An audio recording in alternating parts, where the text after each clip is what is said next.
This is TradeFlow News, bringing you relevant news and insights from around the world.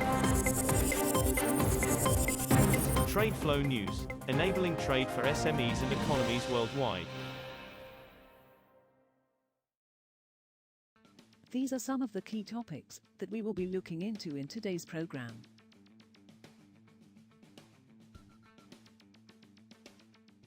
First, let's take a look at the overnight headlines which are impacting the commodity markets. The United States will push shippers to disclose more information about their Russian oil dealings in a bid to enforce sanctions, U.S. officials said on Monday, while acknowledging that a big chunk of the trade has already escaped Western oversight after Russia built a parallel fleet. The group of 7 countries, G7, agreed a price for Russian crude in December last year, which bans Western companies from providing maritime services including financing, insurance and shipping for oil sold above $60 per barrel.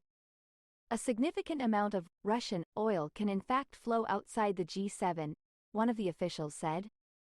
A number of container ships are anchored in the Red Sea and others have turned off tracking systems as traders adjust routes and prices in response to maritime attacks by Yemen's Iran-aligned Houthis on the world's main east-west trade route.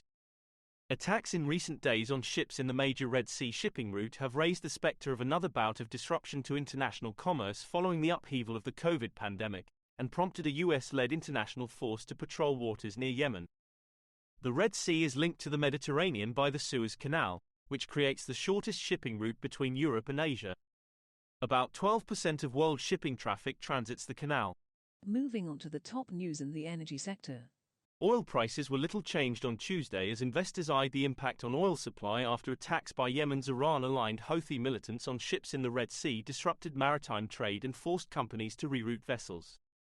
Brent crude futures rose 6 cents to $78.01 a barrel at 0726 GMT. The front-month U.S. West Texas Intermediate crude futures contract, which expires on Tuesday, fell 18 cents to $72.29 a barrel. The more active second-month contract dropped 10 cents, or 0.1%, to $72.72.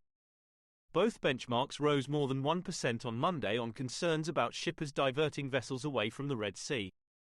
India has cut the windfall tax on diesel and crude oil on Monday, according to a government notification. The government cut the windfall tax on crude oil to 1,300 Indian rupees, $15.64, a ton from 5,000 Indian rupees a ton, while cutting the diesel windfall tax to 0.5 rupee per litre from 1 rupee per litre, the notification said. The windfall tax on aviation turbine fuel has been hiked to 1 rupee litre from 0. Next, we have the top news in metal markets. Prices of copper, typically seen as an economic bellwether, were largely flat on Tuesday as cautious traders remained on the sidelines ahead of a policy decision by the Bank of Japan, BOJ. 3-month copper on the London Metal Exchange was listless at $8,477 per metric ton by 0152 GMT, while the most traded January copper contract on the Shanghai Futures Exchange slid 0.2% to 68,440 yuan, $9,586.24 per ton. Investors are awaiting to see whether the BOJ might edge further away from its ultra-easy monetary policy, while also assessing the prospect of U.S. interest rate cuts. The European Union will suspend until the end of March 2025 the duties it imposed on U.S. imports in retaliation for U.S. tariffs on EU steel and aluminium, the EU official journal said on Tuesday. The 15-month extension is part of a pact by which Washington will also refrain from its tariffs of 25% on EU steel and 10% on EU aluminium imposed in 2018 by former President Donald Trump, so parking the dispute until after US and EU elections. The EU tariffs covered a range of US goods from Harley-Davidson motorcycles to bourbon whiskey and powerboats. We will now look at the top news in the agricultural sector.